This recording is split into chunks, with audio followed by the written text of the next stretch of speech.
Kasih-Mu itu yang senantiasa membalut kami. Kasih-Mu itu yang senantiasa mengingatkan kami. Kasih-Mu juga yang senantiasa mengajar kami. Terima kasih Tuhan. Terima kasih, satu yang kami percaya bahwa Bapa kami Bapa yang baik. Satu yang kami percaya Tuhan, bahwa Tuhan Yesus itulah imam besar kami, juru syafaat kami yang mengerti setiap kami. Terima kasih, terima kasih. Malam hari ini sebentar kami akan merenungkan firman Tuhan.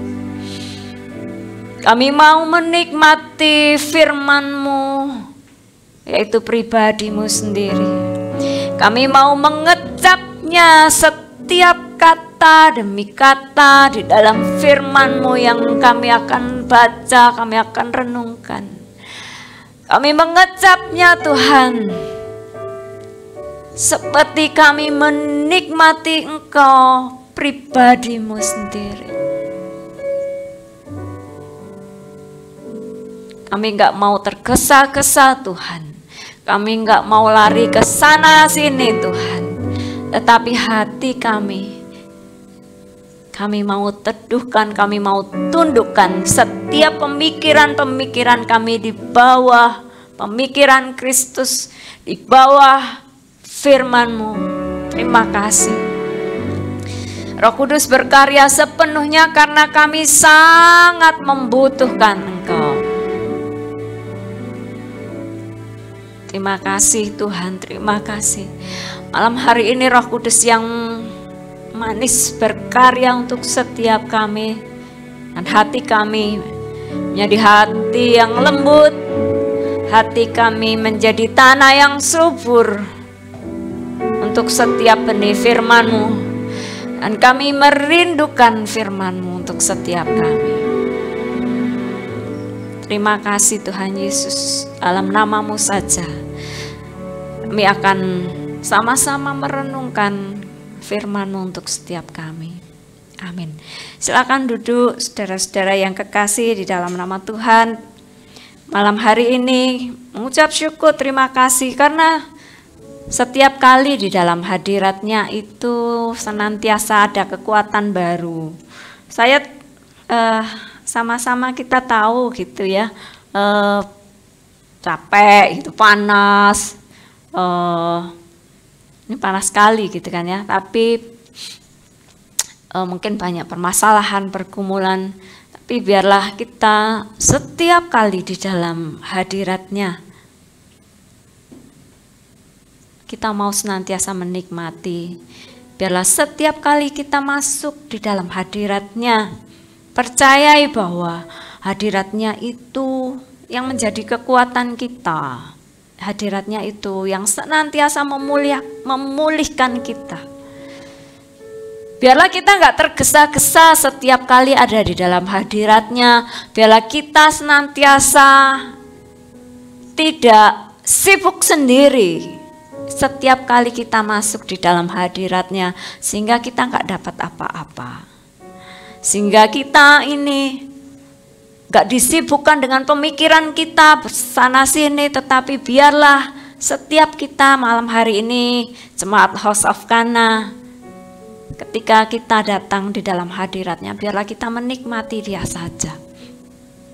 Malam hari ini kalau kita merenungkan tentang firman Tuhan, saya rindu malam hari ini kita ingin seperti kita ada di dalam sinagog gitu ya. Ketika kitab-kitab dibacakan, kita menikmati kata demi kata gitu. Biarlah malam hari ini di dalam rumah Tuhan, di dalam hadirat-Nya, kita mau membaca, merenungkan setiap kata firman Tuhan, seperti kita ada di dalam dekat-dekat dengan Sang Firman, yaitu Tuhan sendiri. Ya, kalau bulan ini temanya adalah tentang anak-anak Bapa gitu. Ya. Malam hari ini kita merenungkan tentang hubungan atau relasi kita, siapa kita, Bapa, Tuhan Yesus, Roh Kudus. Biarlah malam hari ini kita diingatkan bahwa identitas kita ini siapa. Kita ini hubungan kita dengan Bapa, dengan Tuhan Yesus, dengan Roh Kudus itu seperti apa? Menjadi anak-anak Bapa itu seperti apa? Mari kita baca saja gitu ya, Yohanes 1 mulai dari ayat 1 sampai di 12 ya Pak Endro. Nanti kita baca sama-sama, kita nikmati tentang, kita merenungkan relasi atau hubungan kita ini loh. Siapa sih kita gitu? Siapa Bapa, siapa Roh Kudus, dan siapa Tuhan? Ya. Mari sama-sama kita baca sampai nanti di ayat 12. Yohanes 1 ayat 1. Pada mulanya adalah firman. Firman itu bersama-sama dengan Allah, dan firman itu adalah Allah. Ia pada mulanya bersama-sama dengan Allah. Segala sesuatu dijadikan oleh Dia, dan tanpa Dia tidak ada suatu pun yang telah jadi dari segala yang telah dijadikan. Di dalam Dia ada hidup, dan hidup itu adalah terang manusia. Terang itu bercahaya di dalam kegelapan, dan kegelapan itu tidak menguasainya. Datanglah seorang yang diutus Allah, namanya Yohanes.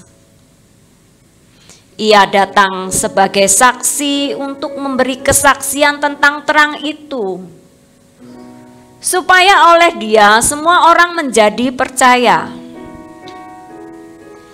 Ia bukan terang itu, tetapi ia harus memberi kesaksian tentang terang itu. Terang yang sesungguhnya yang menerangi setiap orang sedang datang ke dalam dunia. Ia telah ada di dalam dunia, dan dunia dijadikan olehnya, tetapi dunia tidak mengenalnya. Ia datang kepada milik kepunyaannya, tetapi orang-orang kepunyaannya itu tidak menerimanya. Tetapi semua orang yang menerimanya diberinya kuasa supaya menjadi anak-anak Allah, yaitu mereka yang percaya di dalam namanya. Ini ayat mas kita, bisa lanjut Pak. 13. Orang-orang yang diperanakkan bukan dari darah atau dari daging, bukan pula secara jasmani oleh keinginan seorang laki-laki, melainkan dari Allah. Lanjut Pak. Firman itu telah menjadi manusia dan diam di antara kita, dan kita telah melihat kemuliaannya, yaitu kemuliaan yang diberikan kepadanya sebagai anak tunggal Bapa, penuh kasih karunia dan kebenaran. Amin. Ini ayat-ayat Natal ya. Ya, ternyata di bulan ini kita memasuki Natal, mengingat kembali tentang Sang Anak Tunggal Bapa, dan kita ini adalah anak-anak Bapa. Di dalam Yohanes 1 ayat 12 ini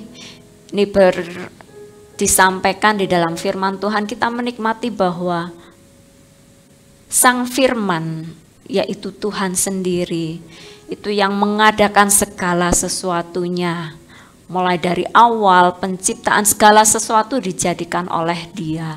Sang Firman yaitu pribadi Tuhan sendiri itu datang di dalam wujud anak yaitu Tuhan Yesus.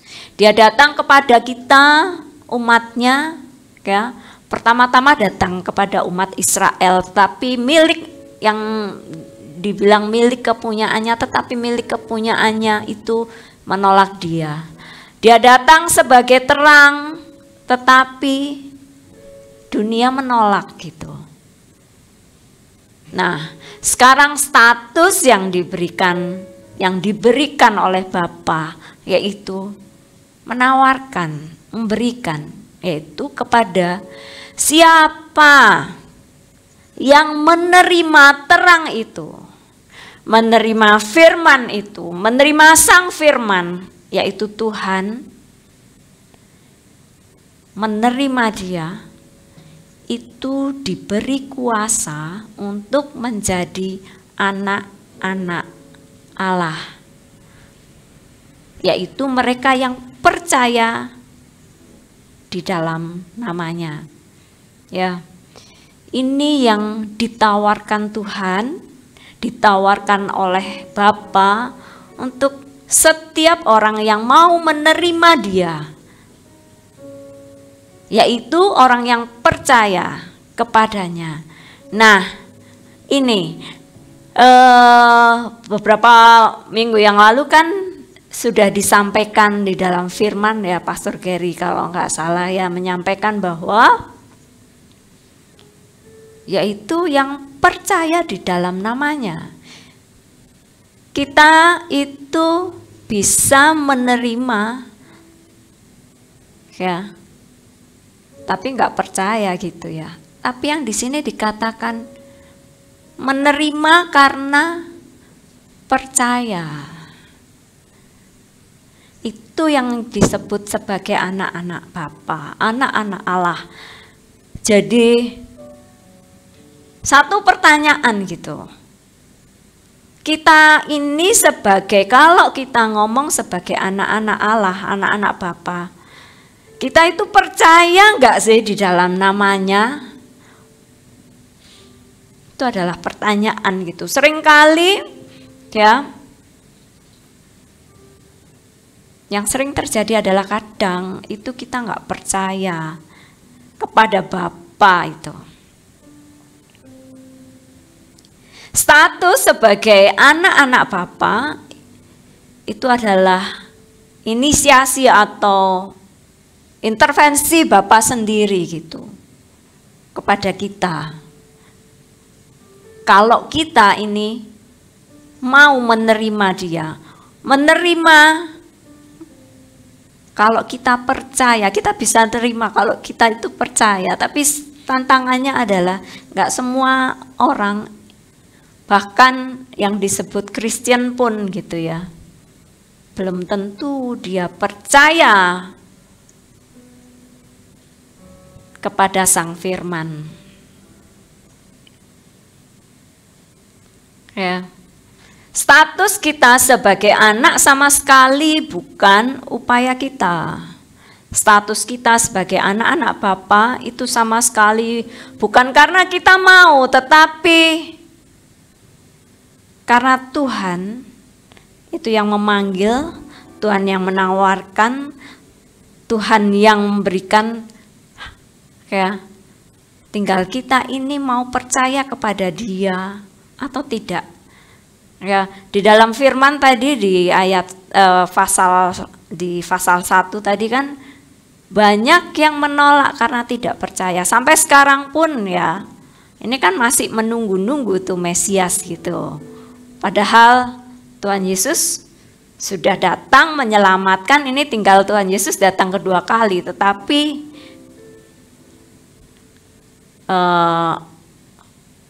banyak atau umat orang-orang Israel juga banyak gitu yang masih menanti-nantikan Mesias gitu. Masih belum percaya bahwa Dia adalah sang terang, itu sudah datang. Nah, bersyukur kita kalau kita ini mau mempercayai Dia, sebagai Bapa kita. Melalui apa? Melalui karya penyaliban Tuhan. Kuasa darahnya itu yang membuat kita itu bisa menjadi anak-anak Tuhan. Menjadi anak-anak Bapa, menjadi anak-anak Allah. Semua karena inisiasi atau ini apa yang dilakukan Tuhan sendiri, bukan karena kita. Enggak bisa kita ini mengangkat diri kita itu menjadi anak. Ya, Tuhan memberi kuasa kepada kita, yaitu orang-orang yang menerima dan percaya di dalam namanya. Nah, kita juga sudah belajar kata kuasa itu sendiri ada dunamis dan eksosia gitu ya. Dunamis adalah kekuatan ya, sedangkan eksosia itu adalah otoritas atau legal. Itu ketika kita percaya kepada Tuhan bahwa Tuhan itu adalah Bapa kita, kita ini diberikan otoritas, artinya legal kita ini punya hak legal, tidak bisa dibantahkan gitu ya, bahwa kita ini adalah anak-anak Bapa dan kita itu juga punya power, kekuatan, mukjizat-mukjizat yang dilakukan itu power ya sebagai anak-anak Tuhan itu yang melekat. Ketika kita menerima dan mempercayakan hidup kita, mempercayai Dia sebagai Tuhan, sebagai Bapa kita, hak sebagai anak dan juga power, kekuatan untuk menerima setiap mukjizat-mukjizat, menerima setiap perubahan-perubahan perilaku yang kadang kita sendiri nggak bisa melakukan, tetapi ketika kita menerima Dia, dunamis atau power yaitu Roh Kudus itu sendiri yang mengubahkan kita, yang kita sendiri nggak mampu gitu, tetapi dengan kuasanya, kekuatannya, powernya itu mampu untuk mengubahkan kita. Itu yang melekat di dalam panggilan kita ketika kita percaya, ketika kita menerima Dia sebagai Bapa kita. Kita punya hak legal, nggak bisa dibantahkan, nggak bisa digeser gitu ya, hak kita sebagai anak-anak Tuhan, anak-anak Bapa, dan kita punya kuasa di situ. Nah, kemarin kan ngomong cerita-cerita gitu ya, apakah status anak itu bisa hilang sama gitu ya? Apakah status anak itu bisa hilang? Nah, saya lihat kalau di dalam hukum gitu ya, di dalam hukum namanya status anak itu ternyata ada beberapa gitu ya. Saya lihat itu di dalam hukum di Indonesia, anak itu ternyata ada 3 status gitu ya. Anak yang sah, yaitu anak yang dari pernikahan yang sah gitu ya. Yang kedua itu ada anak ALK, anak luar nikah gitu ya. Terus ada juga anak yang status ketiga itu anak angkat atau anak adopsi. Itu kalau di hukum di Indonesia. Jadi di undang-undang perkawinan itu diatur bahwa status anak itu ada anak sah hasil dari pernikahan. Yang kedua ada anak ALK, anak luar nikah. Anak luar nikah itu bisa dari affair, bisa dari karena nggak nikah gitu ya, nggak mau menikah tapi punya anak, seperti itu anak luar nikah. Dan ada anak adopsi. Nah, apakah status anak itu bisa hilang? Kalau di dalam hukum pernikahan yang paling kuat statusnya memang anak sah gitu. Anak adopsi itu juga punya kuasa, tapi ketika itu sudah disahkan oleh negara. Nah, apakah status anak bisa hilang? Saya belum lihat case-nya. Apakah dalam hukum itu status anak bisa hilang? Tetapi yang saya lihat yang ada adalah kehilangan status kewarganegaraan, itu ada. Gitu ya, misalnya warga negara Indonesia hilang status kewarganegaraan itu bisa gitu. Karena apa? Nah, kalau di Indonesia sendiri pemerintah itu sifatnya pasif, artinya dia tidak bisa mencabut hak kewarganegaraan. Tetapi otomatis seseorang itu akan hilang kewarganegaraan ketika dia melakukan beberapa hal. Contohnya, dia menerima kewarganegaraan negara lain, itu pasti hilang kewarganegaraan Indonesia. Pemerintah nggak pernah mencabut. Ya, hukum di Indonesia, pemerintah itu statusnya pasif. Jadi kalau orang itu melakukan hal-hal itu, dia kehilangan kewarganegaraan. Ya, contoh ada orang Indonesia yang mendaftar jadi tentara di luar negeri sana. Nah, itu pasti hilang kewarganegaraan. Atau ikut pemilu, ikut politik di luar negeri, hilang kewarganegaraan. Atau orang-orang yang tinggal di luar negeri lebih dari 5 tahun tapi nggak lapor, itu pasti nggak punya kewarganegaraan. Terus contoh yang terakhir tuh orang-orang yang terlibat ISIS kayak itu, yang lalu kan mau balik lagi. Nah itu kan nggak diterima nih. Ya, jadi dia nggak punya kewarganegaraan. Nah itu hilang statusnya. Nah pertanyaannya, kalau orang-orang ini tadi kehilangan kewarganegaraan karena melakukan hal-hal tersebut, nah bagaimana dengan kita gitu, tentang status anak gitu, apakah bisa hilang? Kita bisa baca, ini juga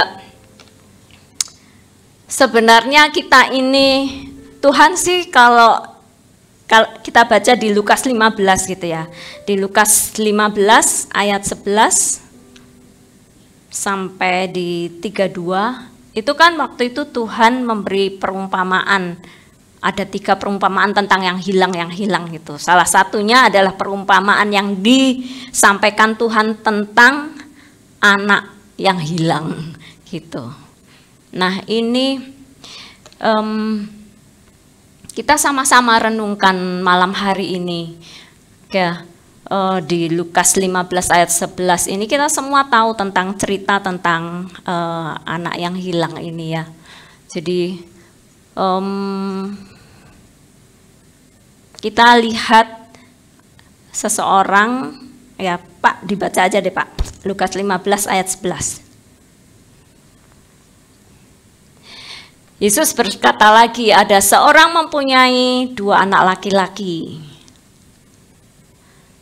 Kata yang bungsu kepada ayahnya, "Bapa, berikanlah kepadaku bagian harta milik yang menjadi hakku." Lalu ayahnya membagi-bagikan harta kekayaan itu di antara mereka. Beberapa hari kemudian anak bungsu itu menjual seluruh bagiannya itu lalu pergi ke negeri yang jauh. Di sana ia memperoskan harta miliknya itu dengan hidup berfoya-foya. Nah ini anak yang pertama ya. Ini anak yang bungsu. Jadi seseorang punya 2 anak, anak yang bungsu dan anak yang sulung. Oke. Anak yang bungsu ini ngomong kepada bapaknya, "Pak, Bapak berikan hakku." Ya. Apa yang menjadi hakku. Jadi setiap anak itu mempunyai hak waris dari bapaknya, dari keluarganya. Nah, anak yang bungsu ini tahu bahwa dia punya hak untuk itu, tapi dia ini mengambil duluan haknya. Oke. Kemudian dia pergi keluar dari rumah bapaknya dengan hasil dia menjual dari warisan yang seharusnya belum waktunya untuk dia terima gitu. Dia pergi, dia berfoya-foya, akhirnya karena berfoya-foya dan habis hartanya. Dan apalagi di tempat itu terjadi kelaparan sehingga dia terpaksa harus bekerja, bahkan harus makan sampai turun derajatnya, turun statusnya gitu ya, dari seorang anak jadi seorang budak seperti itu ya. Nah ini yang bungsu. Kalau kita lihat di dalam perumpamaan ini juga membuat kita aware gitu ya, membuat kita ini harus berhati-hati bahwa kalau kita ini, kenapa sih si bungsu ini kok buru-buru gitu, pengen keluar dari rumah bapaknya ya. Ini saya kalau melihat, kalau saya merenungkan ketika membaca ini, kenapa sih si bungsu ini kok nggak seneng gitu ya tinggal di dalam rumah bapaknya, kemudian dia rela saja mau melepaskan atau menjual haknya gitu ya. Saya lihat kok pertama bahwa dia ini kok tidak menghargai gitu ya status dia sebagai seorang anak. Itu yang pertama. Dia nggak melihat bahwa status sebagai seorang anak Bapa ya, itu sesuatu yang berharga. Dia take it for granted ya, dia anggap remeh gitu. Dia nganggap remeh status anaknya gitu. Dia melihat biasalah gitu. Sehingga dia dengan mudah saja aku mintalah hakku, aku jual. Dia pergi dari rumah bapaknya. Dia pergi dari rumah bapaknya itu kan berarti dia melepaskan diri dengan hubungan atau relasi dengan bapaknya gitu loh. Dia melepaskan diri dari perlindungan bapaknya. Dia melepaskan diri dari hubungan antara bapak dan anak dengan pergi ke tempat lain, apalagi dia sudah meminta hak warisnya dan dia jual. Dia, kalau kenapa saya berpikir kok ini ya, saya melihat bahwa kok ini tidak menghargai status.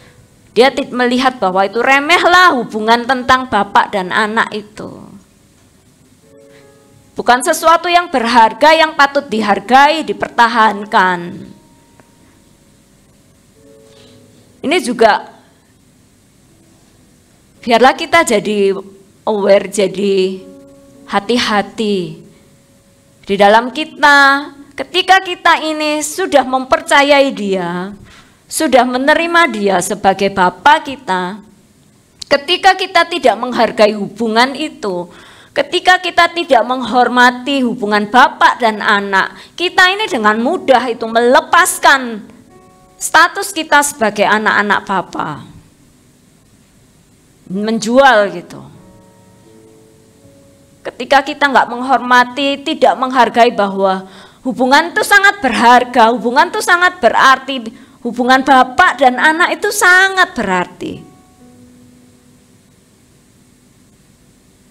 Itu yang saya lihat, kenapa dia dengan mudah untuk melepaskan, minta haknya keluar dari perlindungan, dari hubungan dengan Bapa.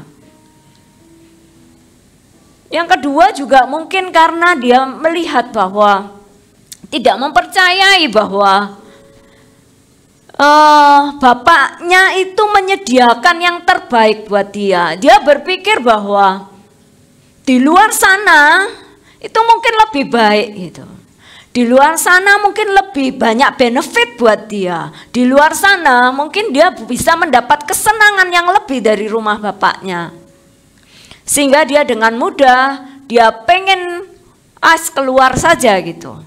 Aku pergi saja, aku jual saja, aku mau menikmati kehidupanku sendiri.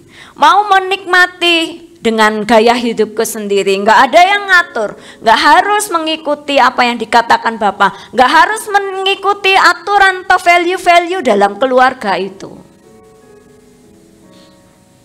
Dia berpikir lebih enak keluar dari value-value-nya keluarganya, dia lebih enak bisa mengatur dirinya sendiri. Dia nggak mempercayai bahwa value-value, nilai-nilai keluarga bapaknya itu yang terbaik, atau dia tidak mempercayai bahwa bapaknya itu sudah memberikan, menyiapkan yang terbaik untuk dia, sehingga si bungsu ini dengan mudah saja dia pertama tidak menghargai, tidak menghormati tentang status betapa berharganya hubungan bapak dan anak. Yang kedua, dia nggak mempercayai bahwa baik yang dilakukan, baik yang dipersiapkan oleh bapaknya. Biarlah ini yang menjadi sama-sama kita renungkan gitu ya.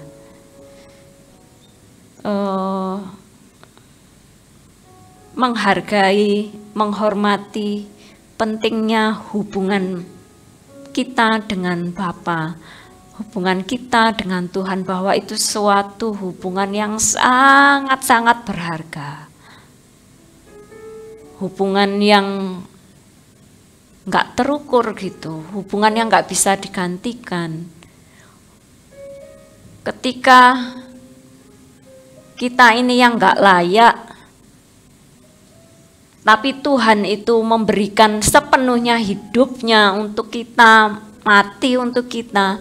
Kadang kita nganggap remeh apa yang sudah dilakukan Tuhan Yesus, apa yang sudah dilakukan untuk kita jadi anak-anaknya gitu. Kita menganggap remeh status kita. Kita memandang rendah, menganggap biasalah, sepele gitu. Nggak ada yang istimewa hubungan kita sama Bapa. Apa yang dilakukan Tuhan untuk kita itu biasa gitu.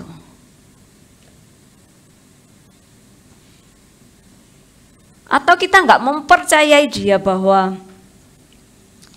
apa yang diajarkan dia, nilai-nilai yang diberikan oleh Tuhan diajarkan kepada kita, itu kita nggak menganggap baik.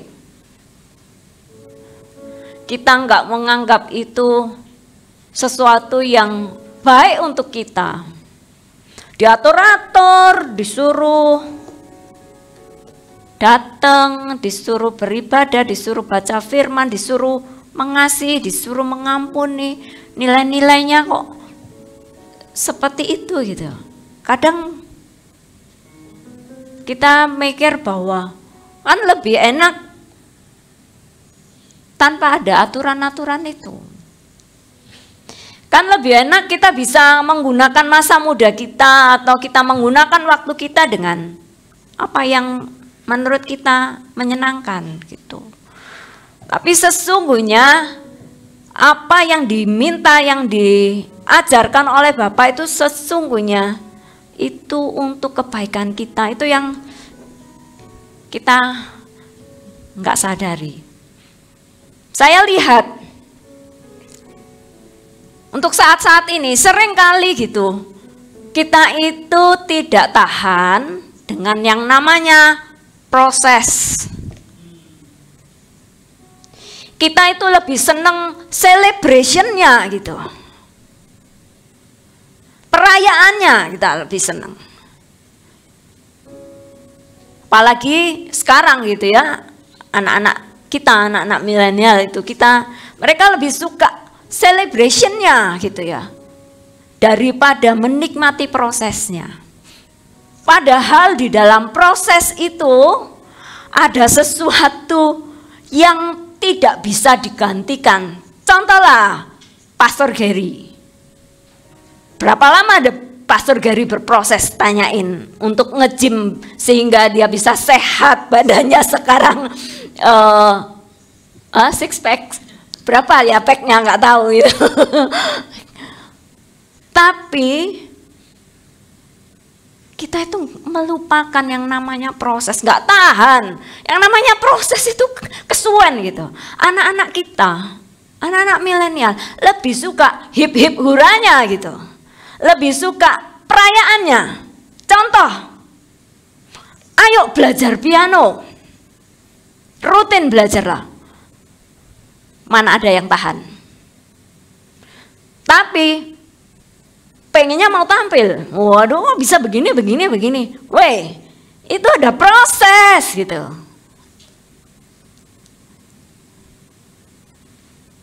Padahal yang hakiki, intinya, esensinya itu ada di dalam proses. Celebration paling ya, kalau main begini-begini itu cuma 1 jam saja, selesai, tepuk tangan, bubar gitu.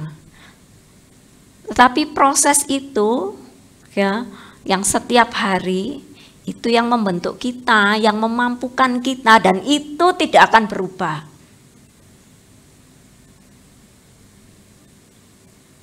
Kita mungkin pengen di sini gitu ya, bisa celebration saja gitu, nyanyi, ngabarkan Injil, pidato. Khotbah di sini itu paling gampang. Ngomong itu paling gampang. Tetapi yang esensi adalah bagaimana kita ini mau diproses di dalam keseharian kita. Khotbah gampang, lihat, baca, ngomong. Tetapi itu hanya depannya saja, perayaannya saja gitu. Tapi proses yang esensi, yang intinya, yang Tuhan mau adalah di keseharian. Yang itu diapa-apakan tidak akan berubah ketika setiap hari kita berproses. Kalau hanya celebration saja, perayaannya saja, kita bisa ngomong saja di sini. Ada masalah, ada pergumulan, ada tantangan, ada iming-iming, glebak bisa. Karena apa? Belum berlatih ini. Manusia rohnya ini belum berlatih, belum dibentuk. Sehingga ketika kita ini berproses, digoyangkan dengan apapun, tidak berubah.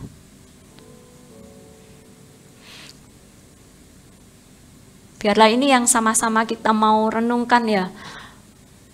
Kerinduan Tuhan, hati Tuhan. Apa yang diajarkan Tuhan, nilai-nilai loh, semua perkataan firman Tuhan yang Tuhan ajarkan itu sebenarnya Tuhan pengen yang hakiki, bahwa kita ini diubahkan. Diri kita ini, pola pikir kita, sikap kita, hati kita, kasih kita, itu enggak ada yang cuman perayaan aja, di muka-muka aja, tetapi berproses setiap harinya. Dan itu bisa dilakukan kalau kita ini mempercayai Dia untuk memproses kita, mempercayai Dia bahwa apa yang diinginkan itu baik buat kita. Dari anak bungsu kita mau belajar itu, bahwa betapa kita harus menghargai, mengucap syukur, dan melihat bahwa hubungan kita dengan Bapa itu sungguh hubungan yang sangat-sangat luar biasa, sangat-sangat nggak ternilai, yang kita harus hormati, kita harus jagai, kita harus hargai, dan mempercayai Dia. Nah, kemudian anak yang sulung, dia kan punya 2 anak. Anak yang sulung seperti apa? Pak, di Lukas 15 tadi, di ayat-ayat yang ketika sang adik ini bertobat, dia tahu dia statusnya ketika di luar, kok aku jadi kayak gini ya, mending aku baliklah ke rumah bapakku gitu ya. Yang anak sulung seperti apa sikapnya? Terus yang nanti di 30-an kayaknya Pak, ketika ada pesta-pesta di 30-an kayaknya. Terus, nah ini anak sulungnya kan, anak sulungnya ini anak yang nggak keluar dari rumahnya bapak, dia mengerjakan apa yang jadi pekerjaan di rumah bapaknya gitu. Tapi ketika adiknya datang, sikapnya juga, responnya juga nggak tepat juga gitu ya. Dia marah sama bapaknya, aku ini protes dia sama bapaknya. Kok seperti itu sih? Aku yang setia ada di rumah gitu, tapi engkau nggak pernah memberikan aku baju, nggak ngasih cincin, nggak pernah memestakan aku gitu. Tapi yang tadi Pak, di ayat tadi Pak,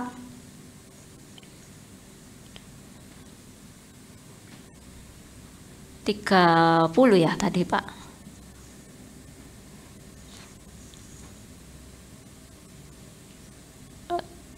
Oke. Tetapi baru saja datang anak bapa yang telah memboroskan harta kekayaan bapa bersama-sama dengan pelacur-pelacur, maka bapa menyembelih anak lembu tambun itu untuk dia. Kemudian Pak, lanjut Pak. Kata ayahnya kepadanya, "Anakku, engkau itu selalu bersama-sama dengan aku, dan segala kepunyaanku adalah kepunyaanmu." Nah, dari anak sulung ini kita juga mau belajar gitu. Ketika kita ini menjadi anak, seringkali kita ini nggak menikmati status sebagai anak gitu. Kan kayak anak sulung ini loh sudah punyanya gitu. Apa yang dimiliki Bapak itu punyanya. Kamu loh selalu bersama-sama dengan aku. Apa yang aku punya itu loh punyamu. Ngapain kamu iri gitu ya. Kenapa sikap si sulung itu seperti itu, kira-kira apa ya? Dia iri terus marah gitu. Padahal tadi bapaknya bilang, "Kamu ini punyaku, itu ya punyamu," gitu. Kenapa kamu marah gitu? Dia tidak menikmati status sebagai anak karena dia mungkin nggak kenal hati bapaknya gitu. Kita nggak kenal benar dengan bapaknya. Kita nggak kenal benar sehingga dia berpikir, "Aku kerja keras ya." Sudah bisa belum? Ya, pakai ini ya. Ya. Jadi tidak menikmati status kita sebagai seorang anak karena kita ini nggak kenal bapak kita, hatinya bapaknya itu nggak kenal. Sehingga kita ini tidak tahu bahwa harusnya kita ini bisa menikmati semua apa yang dimiliki, apa yang sudah dimiliki, diberikan oleh Bapa itu kepada kita. Nah, ini kita juga mau belajar tentang itu. Ketika kita menjadi anak-anak Bapa, ya harusnya kita punya hati yang besar seperti bapaknya. Bapaknya lo nggak hitung-hitungan. Bapaknya lo bilang, "Punyaku ya punyamu lo." Gitu.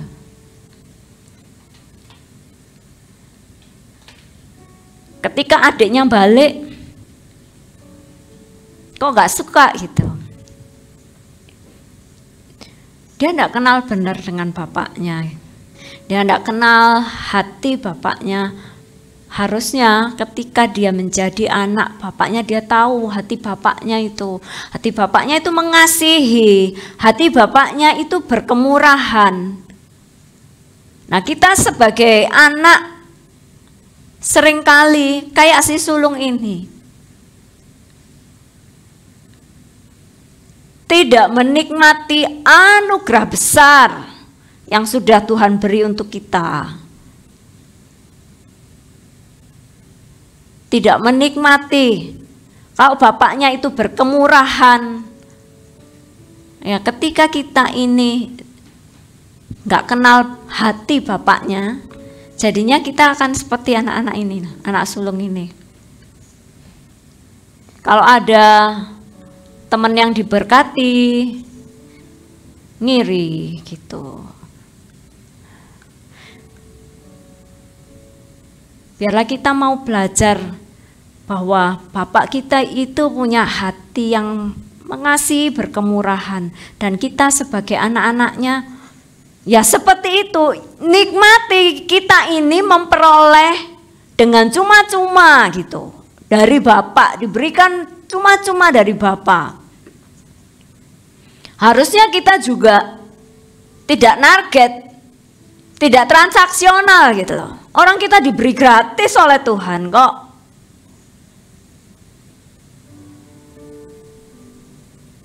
Harusnya kita juga memberikannya dengan murah hati. Nggak transaksional, ambil Bapak transaksional. Sama Tuhan hitung-hitungan. Bapak lo nggak pernah ngitung nge-charge ke kita apapun. Tapi kita sama Tuhan transaksional. Kita sama Tuhan hitung-hitungan. Ngitung, aku kasih apa, aku dapat apa. Kita diberi semuanya sama Tuhan dengan cuma-cuma. Kemampuan kita, hidup kita, semua diberikan dengan cuma-cuma oleh Tuhan. Harusnya kita juga memberikannya dengan sepenuh hati, berkemurahan, gak hitung-hitungan, gak transaksional, gak hitung-hitungan sama Tuhan.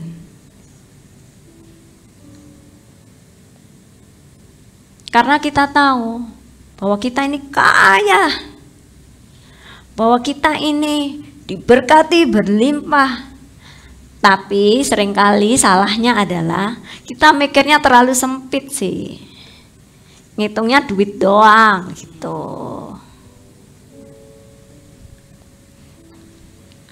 Ngitung yang namanya berkat itu hanya uang. Ngitung yang namanya sukses adalah kaya. Sempit banget. Jadi yang diuber-uber, yang dikejar hanya itu.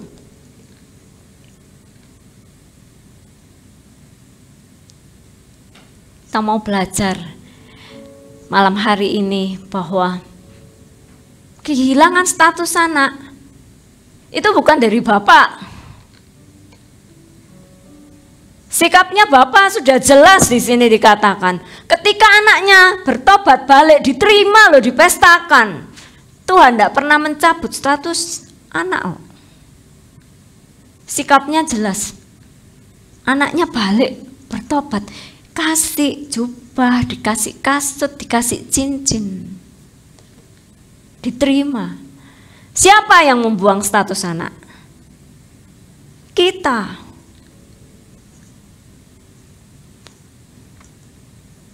Dengan menghormati, nggak percaya, atau kita nggak menikmati sebagai seorang anak Bapa, sehingga kita miskin. Hati kita miskin, sempit, hati kita nggak lebar. Dengan maaf, dengan kasih, dengan pengampunan, hati kita kecil. Karena kita nggak menikmati.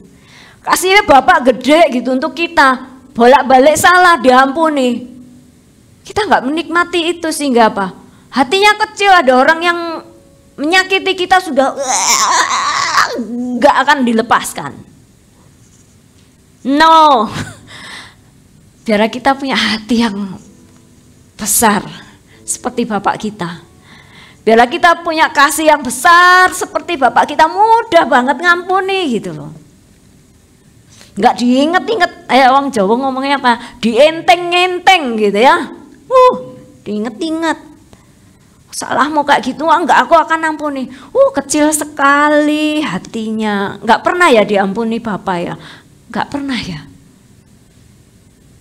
Ingat, kasihnya Bapak itu gede. Cintanya Bapak gede. Anugerahnya gede. Biar kita punya hati yang seperti ini dari Bapaknya. Amin. Tuhan memberkati.